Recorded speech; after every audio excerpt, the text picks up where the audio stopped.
오랜만에 또 모셨습니다. 박주민 민주당 의원 함께합니다. 안녕하십니까? 네, 안녕하십니까? 반갑습니다. 바쁘시기 때문에 제가 또 핵심 위주로 좀 질문 좀 해봐야 될 것 같은데요. 네. 여야 의정협의체 오늘 첫 회의를 했어요. 그래서 한동훈 대표가 뭐라고 했냐면 의료 사태가 촉발된 이후 처음으로 의료계와 정부가 문제 해결을 위해서 국민 앞에 마주 앉게 됐는데 첫 회의에 민주당이 불참했다라고 찝으면서 여야 의정협의체 당초 민주당이 가장 먼저 말을 꺼낼 만큼 선의가 있다고 믿는다.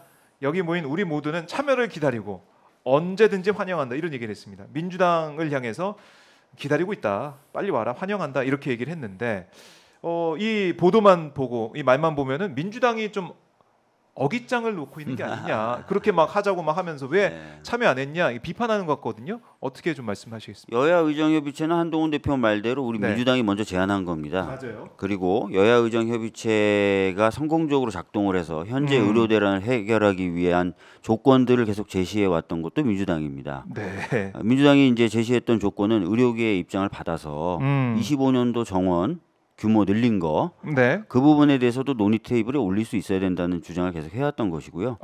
그것을 통해서 이제 상당수 많은 의료계 공감을 받으면서 논의를 주도해 왔죠. 근데 최근까지도 보면은 정부는 25년도 정원 규모에 대해서 논의가 불가능하다는 입장을 계속 밝혔고, 맞아요. 특히 이번에 대통령의 대국민 담화에서도 같은 취지를 한 번 더 밝힌 적이 있어요.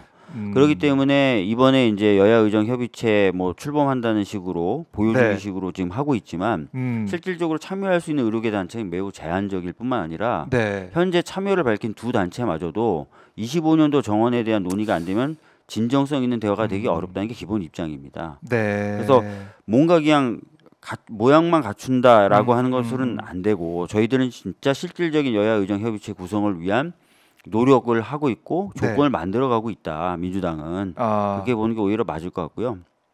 특히 뭐 야당이 뭐 불참했네 뭐 이런 얘기를 하는데요. 아까도 말씀드렸지만 이 모임을 처음 제안한 것도 저희고, 현실적으로 의료계가 폭넓게 들어올 수 있는 조건을 정부를 상대로든 여당을 상대로든 계속해서 만들어가고 있는 것도 우리 당이고요. 이 모임만 놓고 보면은 좀 황당한 게 이 모임에 대해서 아무런 연락이 없었어요. 연락이 없었어요? 네. 전날, 그러니까 어제 오후 4시에 공문 한 장 띡 보낸 게 다예요. 오늘 아침 8시에 모인다 그러면서. 그래서 뭐 제가 보기에는 오히려 안 오길 바란 거 아닐까 이런 생각도 좀 드는데, 이런 식으로 해서 뭐 사진 한 장 찍고 야당 욕하고 하면은 뭐 문제 해결이 되는 건지 잘 모르겠어요. 그러니까 이 한동훈 대표가 민주당은 콕 집어가지고 빨리 와라라고 했는데 지금 말씀 들어보니까 연락도 적극적으로 안 한 것 같고, 그리고 조건도 지금 안 만들고 있거든요. 여당이면 정부를 설득해야 되는 거 아닙니까? 그렇죠. 그러려면 이제 의료계가 공이 원하는 25년도 정원 규모에 대해서 어찌됐든 논의는 하자는 답변을 정부로부터 이끌어내야 되는 게 여당이에요. 근데 그걸 지금 뭐 2달 뭐 이렇게 가는 동안 아무런 설득을 못 하고 있잖아요. 한동훈 대표는 25년도 정원 논의해야 된다는 얘기하지만 정부 쪽에서 계속 아니다라고 얘기하고 있잖아요. 맞아요. 그럼 여당과 정부가 지금 의견이 일치도 하지 않는 상황에서 이거 그냥 빨리 시작하자. 그렇죠. 그런 모양새. 아니 심지어 이번에 들어간 두 단체조차도 지난번에 밝힌 입장문에서 25년도 정원이 논의 가능해야 된다라는 걸 명백히 내걸었고요. 그리고 최근에도 그 주장을 계속 지속하고 있는 걸 알고 있어요. 저희들은. 저희들도 소통하거든요. 어제도 통화하고 뭐 다 했거든요.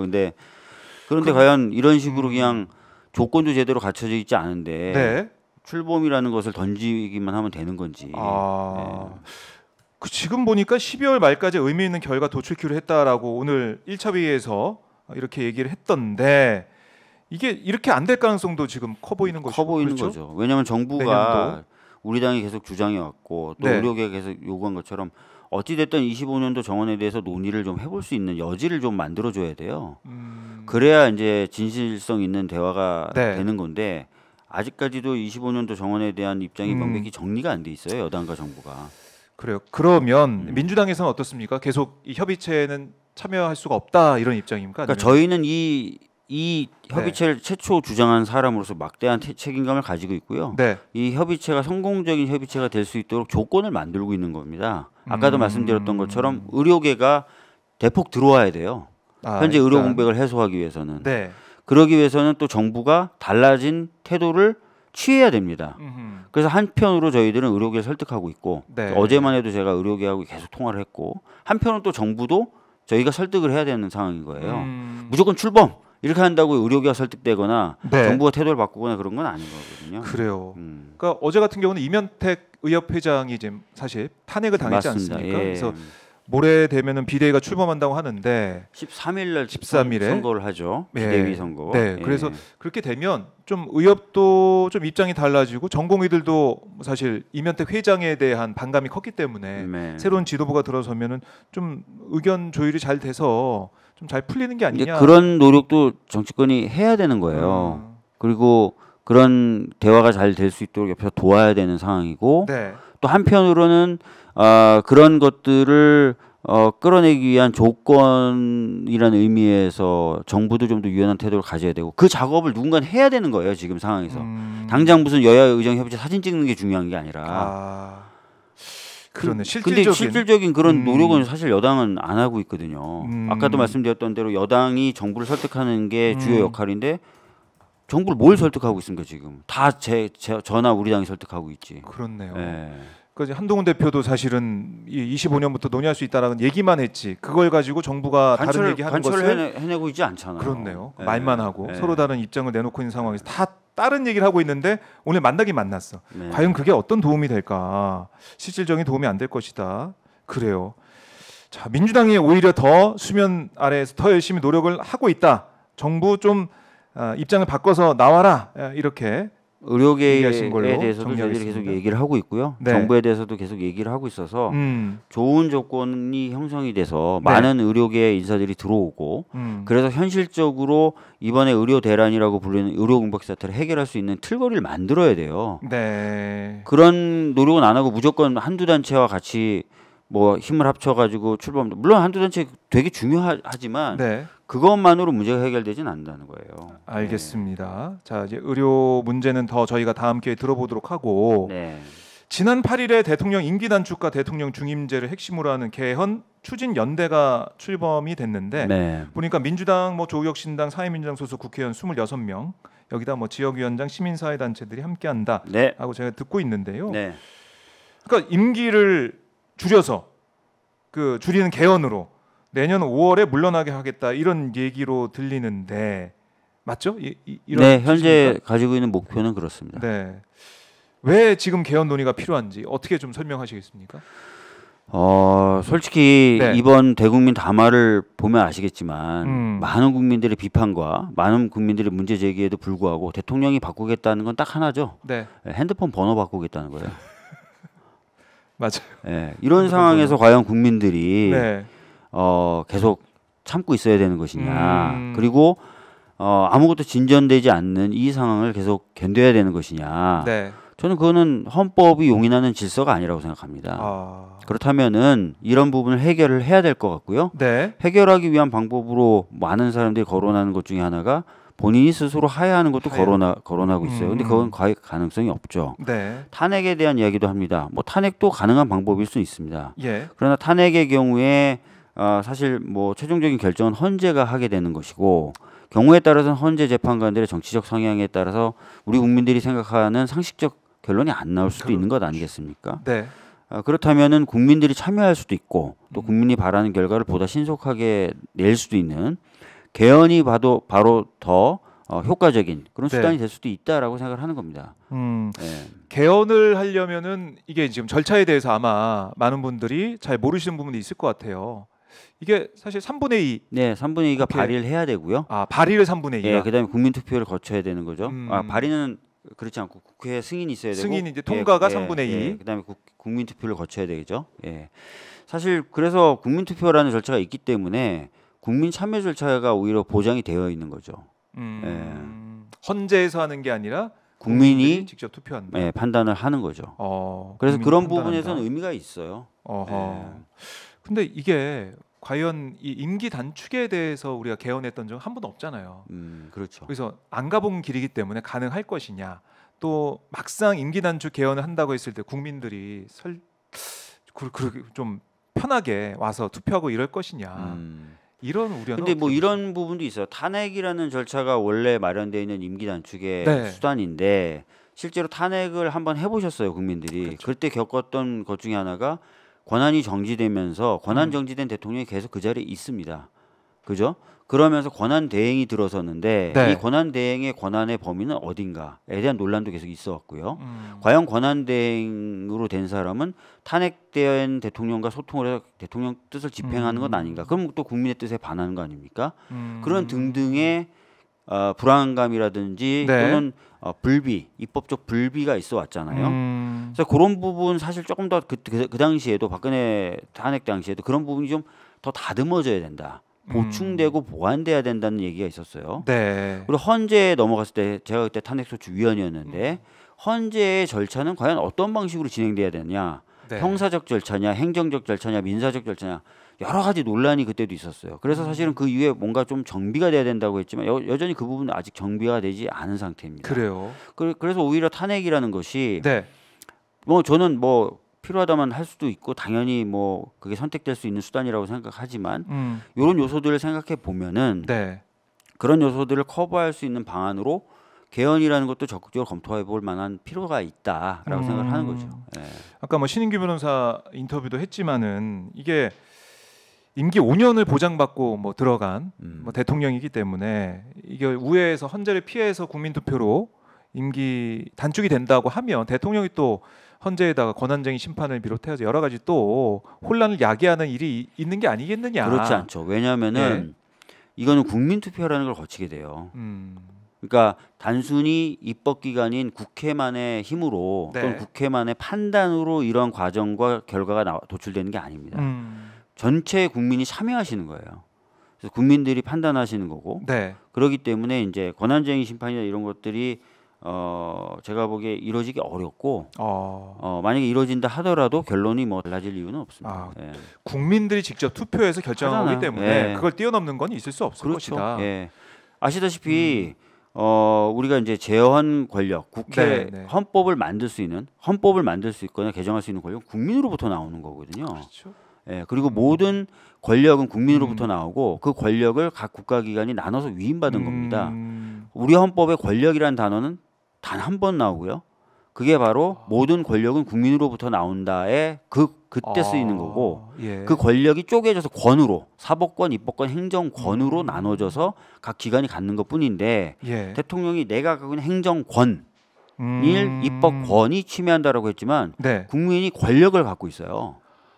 국민의 권력이 그 위입니다. 그 국민의 권력으로 결정한 사안에 대해서 네. 그 하위의 권을 가지고 다툰다는 건 말이 안 되죠. 네. 그렇네요. 말씀 들어보니까. 헌법의 체계가 그렇게 돼 있어요. 그러니까 네. 헌법의 체계는 모든 권력은 국민으로부터 나온다라고 선언이 돼 있고 그 뒤에 각 권이 그 권력의 세부 구성 요소인 권이 대통령에게 귀속된다. 행정권은 대통령에게, 행정부의 수반이 대통령에게, 예. 뭐 사법권은 예. 뭐 법관으로 이루어진 법원에, 뭐 입법권은 국회에 이런 식으로 나눠져서 간다고 돼 있어요. 네. 자, 그래요. 그래서 지금 탄핵을 뭐 전공법이다 이렇게 얘기하는 분도 있지만은 어려울 수 있고 뭐 6명밖에 없지 않습니까? 지금 헌재에 가면 또 보수적인 재판관들이 있어서 어렵다. 그러니까 아마 있고. 이제 탄핵을 주장하시는 분들의 핵심적 요구는 이걸 거예요. 이게 징계 절차 아닙니까? 맞아요. 그래서 예. 징계를 받아야 각종 특권이 박탈되는 거고 개헌에 의한 임기 단축은 그게 아니지 않냐. 내가 그 꼴은 못 본다. 그런 생각을 하시는 분들도 계실 수도 있어요. 그 부분도 있겠네요. 징계 네, 절차니까. 그러나 지금 진행되고 있고 진행될 수사 네. 이건 임기를 맞춰도 진행되는 거거든요. 그래요. 네. 그리고 탄핵을 하게 되면 아까 전에 언급하셨지만 당장 직무가 정지되지 않습니까? 그렇죠. 그러니까 윤 대통령의 그런 직무를 당장 정지시키는 게 낫지 않겠느냐. 그런 말씀을 만약에 하시는 분들 계세요. 그렇죠. 헌재가 이거 안 된다 복귀시켜라라고 하면 또 탄핵하면 되는 거 아니냐. 또 직무 정지시켜라. 뭐 이런 식으로.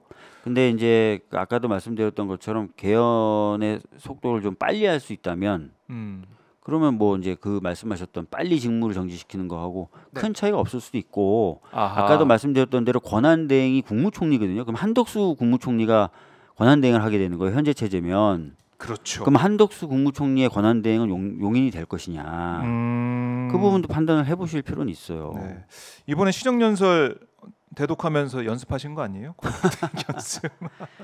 근데 하여튼 뭐 두 방법 뭐 지금 당장 A다 네. B다라고 저희들끼리 다투거나 할 필요는 없을 것 같고요. 그렇죠. 여러 가지 무조건 생각을. 기본이 200입니다. 양쪽 다 200석이 필요해요. 맞아요. 그렇기 때문에 지금 당장은 야 네가 맞아 내가 맞아 이거는 소모적 논쟁인 것 같고요. 예. 200석이라는 기본 조건 달성을 위해서 아, 전력을 할 때예요. 지금 현재는. 그렇네. 그걸 예. 지금 만들어 놓은 다음에 모은 뭘 다음에 할지 할 선택하면 얘기지. 된다. 지금 그거 예. 가지고 저희가 뭐 다투거나 그럴 수 있겠네요. 논쟁할 필요는 없습니다. 근데 지금 탄핵도 어려워 보이고 네. 하야는 안 하는 게 확실해진 거 아닙니까? 기자회견 하겠죠. 통해서 안 하겠죠. 보셨죠 기자회견? 네. 뭐 다 보진 못했어요. 안 본 사람이 승자라고 하더라고요. 예, 이기셨습니다. 우리 예. 박주민 의원님께서. 근데 그래서 이제 하야는 아니 어려우니까 200석을 만들어서 갈 수 있는 두 가지 길, 탄핵하고 임기 개헌 단축 이 두 가지를 생각하고 고려해보고 있다가 어떤 걸 선택할지는 그때 가서 그럼요. 국민들의 목소리 듣고 할 수도 있다. 네. 이런 부분들. 우선은 네. 지금 현재 뭐 저희가 저쪽 의원들에 대한 설득이든 압박이든 또는 국민들에 의한 여러 가지 압박이든 네. 200이라는 전제 200. 조건을 만드는 것이 200 가장 중요한 일이에요. 200 전제 조건. 어떻습니까? 지금 뭐 의원님도 사실은 상임위원장 하시면서 여당 의원들 만나고 하시잖아요. 네. 분위기가 조금 달라지고 있습니까? 어떻습니까? 실제로 예. 그 윤석열 대통령과 한동훈 대표 간의 그 독대가 아닌 면담 있고 나서는 예. 저쪽에 뜨거운 물이 나왔었어요. 그래요? 분노. 아, 그래요? 이거 이럴 수가 있어? 이렇게까지 해야 돼? 막 이런. 그래서 이제 사실은 그때가 저는 협상의 적기라고 좀 봤고 네네. 지도부 쪽에도 좀 그런 말씀 좀 드렸는데 그리고 나서 좀 바뀌었어요. 갑자기 또 찬물만 나오더라고요. 왜 그러죠? 그러니까 그러면서 당 대표 간의 회담이 미뤄지고 한동훈 대표가 뜬금없이 특별 검사도 아닌 특별 감찰관을 두고 나오고 아하. 또 추경호 의원이 의원들을 엄청 챙기더라고요. 그래요? 예. 소단속을 하는군요. 그러면서 약간 좀 분위기가 좀 달라졌는데 그 이후에 네. 다시 이제 녹취록이 공개됐고 또 국민분들의 분노가 응집되고 있는 상황이 다시 또 벌어지고 있지 않습니까? 맞아요. 또 상황은 또 바뀔 수도 있다고 생각합니다. 그러니까 한동훈 대표의 지금 태도를 보면은 민주당이 겨냥해서 좀 민주당 때리기에 나서고 있는 것 같고 특별감찰관 이거 대통령이 받아들인 거 아니냐 이렇게 얘기하면서 마치 자기의 말대로 실천이 되니까 이제 이거 다 됐다. 그리고 민주당 공격한다 이런 거 실제로 같은데. 보니까 지금 보니까 그 최고위원 중에 네. 그 나름 대통령실에 대해서 각을 세웠던 그런 최고위원들도 말을 조금씩 다 바꾸고 있더라고요. 보니까. 이거 어떻게 봐야 됩니까? 이게 윤 대통령의 지지율은 이렇게까지 17%까지 그래서 요게 오래 갈 것 같지는 않아요. 그래요? 저희가 잘 설득도 하고 압박도 하고 하면은 뭐 이게 오래 가겠습니까? 이런 상황인데. 네. 그래요. 근데 분위기가 지난번 박근혜 탄핵 때처럼 밀리면은 탄핵이 되고 이러면은 보수가 또 괴멸된다 이런 또 우려도 있는 것 같기도 하고. 그렇습니다. 지금 뭐 계속 그런 경고를 한쪽에서는 또 하는 것 같아요. 탄핵은 절대 안 된다. 뭐 이런 그래서 우리가 뭐 다른 방법을 생각해야지 뭐 이런 얘기들이 좀 나오는 것 같고요. 저쪽 내부에서도. 뭔가 자연스럽게 보수 괴멸을 좀 막으면서 갈 수 있는 방안을 좀 그렇죠. 고민해야 되는 게 아니냐 이렇게 얘기를 하고 있는 건데 그러면 그 말씀을 들어보니까 임기 단축 개헌이 오히려 보면은 국민의힘 쪽에 더 좋게 다가갈 수 있겠다. 수용성은 저쪽 당 입장에서 수용성은 더 높을 거예요. 왜냐하면은 차기 주자들 입장에서도 탄핵된 정당의 후보로 나오느니 개헌을 해서 임기에 단축한 정당의 후보로 출마하는 게 훨씬 낫겠죠. 그래서 아마 그런 판단을 좀 하고 있을 수도 있어요. 그렇네요. 그러니까 200석을 만드는 과정에서 어떻게 설득하고 어떻게 의견을 모을지는 모르겠지만은. 지금 보면은 국민의힘 내부에서는 바꿔야 되는데 탄핵은 아니고 그러다 보니까 임기 개헌 단축도 하나의 협상 카드가 될 수 있고 논의할 수 있는 그런 아젠다가 될 수 있다. 우리가 여러 가지 이제 던져보고 얘기도 해보고 해야죠. 그래요. 계속 얘기를 나눠보실 것 같고 김건희 특검법은 어떻게 좀 예상하십니까 이번에 맨날 물어보는 것 같은데. 이번에 통과는 되죠 당연히. 이번 뭐 통과는 되죠. 제2 요구했을 때. 그게 이제 어떻게 재표결. 되느냐인데 28일에 있을 28일 정도니까 아직 보름은 남아 있는 거 아닙니까? 그러니까 그 사이에 저희가 여러 가지 방식으로 아까 말씀드렸던 대로 설득도 하고 압박도 하고 하는 작업을 해야죠. 자, 지금 방금 속보가 들어왔는데요. 민주당에서 김여사 특검 제3자 추천 수용하겠다. 그리고 수사 대상 축소하겠다. 도이치 사건 명태균 공천 개입 그리고 선거 개입 의혹만 수사한다. 이렇게 지금 안을 다시 만든 것 같아요. 지금 방금 속보가 들어왔습니다. 네. 아마 오늘 최고에서 결정이 된 것 같은데요. 논의는 계속 있었죠. 아, 논의 있었다고 들었는데 오늘 결정이 됐습니다. 네. 이거 뭐 예상 좀 하셨습니까? 협상을 해야 협상요? 된다는 얘기들이 계속 나왔었고요. 어, 그 협상이라는 것은 이제 두 가지 목적이 있지 않습니까? 네. 김건희 특검을 관철시킨다는 목적도 있고 네. 어찌 됐든 국민의힘이 좀 조금 쪼개져야 돼요. 뭘 하든. 그래서 약간 저희들은 태도를 좀 유연하게 할 네. 필요 있다는 얘기가 계속 나왔고 조금 더 저는 유연하게 조금 더 좀 빨리 던졌으면 어땠을까라는 아. 생각이 좀 좀 더 빨리 던져서 아까 말씀드렸던 대로 약간 확 뜨거웠을 때가 있거든요. 저쪽이 면담 때 이 확 가세명 엄청 뜨거워가지고 제로 콜라 마시고 이랬을 때. 저한테 막 으이씨 확 오, 하는 의원들이 많았거든요. 아 그래요? 그 예, 정도. 근데 약간 차가워졌어요. 근데 다시 어차피 좀 만들어야 되는 상황이라서요. 만들면 음. 되지 않을까 싶어요. 예. 아 그래요. 자 그러면 이게 좀 변수가 될 수가 있겠습니다. 그러니까 국민의힘 내부에서 봤을 때 제3자 추천 이거 한동훈 대표도 얘기했던 건데 그리고 이거 수사 대상 축소하고 국민들이 방식은 수용되는데 수사 예. 대상에 있어서는 예. 저쪽이 얘기하는 건 다른 내용이 있어요. 아 그래요. 그걸 또 어떻게 받아들일까? 예. 그래서 수사 대상을 줄이긴 줄였지만 네. 지금 현재 그 방향에 대해서 저쪽이 어떻게 받아들일지 한번 타진은 해봐야 될 것 같네요. 네, 타지 한번 해보고 어쨌든 민주당이 다시 한번 카드를 내밀었습니다. 이게 한동훈 대표 입장도 나올 텐데 보도록 하고 한동훈 대표 국민 눈높이를 계속 강조했기 때문에 이 정도는 받을 수 있는 게 아니냐. 그러니까 그런 한동훈 대표 쪽은 받을 수 있는 카드인데 네, 국민의힘 쪽에서는 받기가 좀 어려울 수도 있는 게 명태균 리스트에 있는 수많은 의원들이 부들부들 떨겠죠. 다만 이 리스트에 상대적으로 무관해 보이는 게 한동훈 대표거든요. 그렇죠. 정치를 늦게 시작했으니까 사실은. 그렇죠. 그래서 이 수사 대상에 관련된 저쪽 입장을 한번 이제 던졌으니까 봐야죠. 봐야죠. 보고 판단해야 될 것 같고 그리고 이거 좀 여쭙게 마지막으로 새서울 특위? 예. 이런 게 구성이 됐어요? 이거 뭡니까? 새서울 한 달 특위? 정도 새로운 서울 준비특별위원회라고요. 예. 그래서 지금 내용을 보면은 사실 다음 지방선거 좀 준비하는 듯한 그런 좀 느낌도 그동안 들고. 이제 서울시정에 대해서 네. 사실 이제 당에서 챙긴다고 챙겼지만 제대로 이제 비판할 지점을 잘 찾는다든지 네. 대안을 만든다든지 하는 부분이 많이 좀 부족했어요. 그래서 이제는 좀 체계적으로 네. 또 집중력을 가지고 오세훈 시정에 대해서 비판할 건 비판하고 아. 대안을 찾을 건 대안을 찾아야 된다는 판단이 들었고요. 예. 그래서 현직 국회의원들과 서울시 의회 의원들 그리고 서울 지역의 원외 지역위원장님들 이렇게 해서 모아서 연구 과제도 설정해서 연구도 하고 현안 대응도 하고 현장도 방문하고 이런 활동들을 지금 현재 하고 있습니다. 네, 알겠습니다. 새서울 특위 여기에 대한 내용도 저희가 다음에 한번 좀 구체적으로 예. 들어보고요. 사실상 예. 지금까지 오세훈 너무 편하게 시정했죠. 들여다봤더니 엉망인 게 너무 많더라고요. 그래요. 예. 이거 하나 짚어보는 시간을 저희가 한번 네. 준비 좀 해보겠습니다. 네. 그리고 지난주에도 주말에도 광장이 뜨거웠어요. 네. 근데 안타까운 부분이 충돌이 있었단 말이죠. 맞아요. 경찰이 이렇게까지 해도 되나? 이럴 필요가 있나 생각이 들었는데 어떻게 보셨습니까? 뭐 대부분 대규모 집회가 있을 때 네. 초기에 경찰이 대응하는 방식이에요. 이렇게 해서 충돌을 좀 하고 예. 그다음에 그걸 이유로 집회 관리를 더 세게 하고 그래서 시민들이 편하게 집회에 못 나오게 만들고 뭐 이런 방식을 과거에 광우병 위험 쇠고기 집회 때나 세월호 관련돼서나 아니면 뭐 많았잖아요. 거의 대부분 이런 방식을 씁니다. 네. 또 여러 차례 연속된 집회가 예정됐을 때 이렇게 쭉쭉쭉 올려가죠 경찰도. 근데 사실은 지금 그 시민들을 얕잡아 보는 거죠. 과거에도 기억나시겠지만 네. 딱 시민들이 알아서 딱 다 대응하고 준비하지 않습니까? 그런데 안 말려 들어가게. 그럼요. 그러니까 그렇게 하면 될 것 같고요. 경찰들의 이번에 과도한 물리력 행사에 대해서는 저희들이 뭐 행안이라든지 뭐 이런 단위를 통해서 문제제기할 예정입니다. 문제제기할 예정이다. 알겠습니다. 지금 다음 일정 때문에 가보셔야 되기 때문에 좀 보내야 될 것 같은데 대표님 대신에 행사 가야 돼요. 대표님 대신에.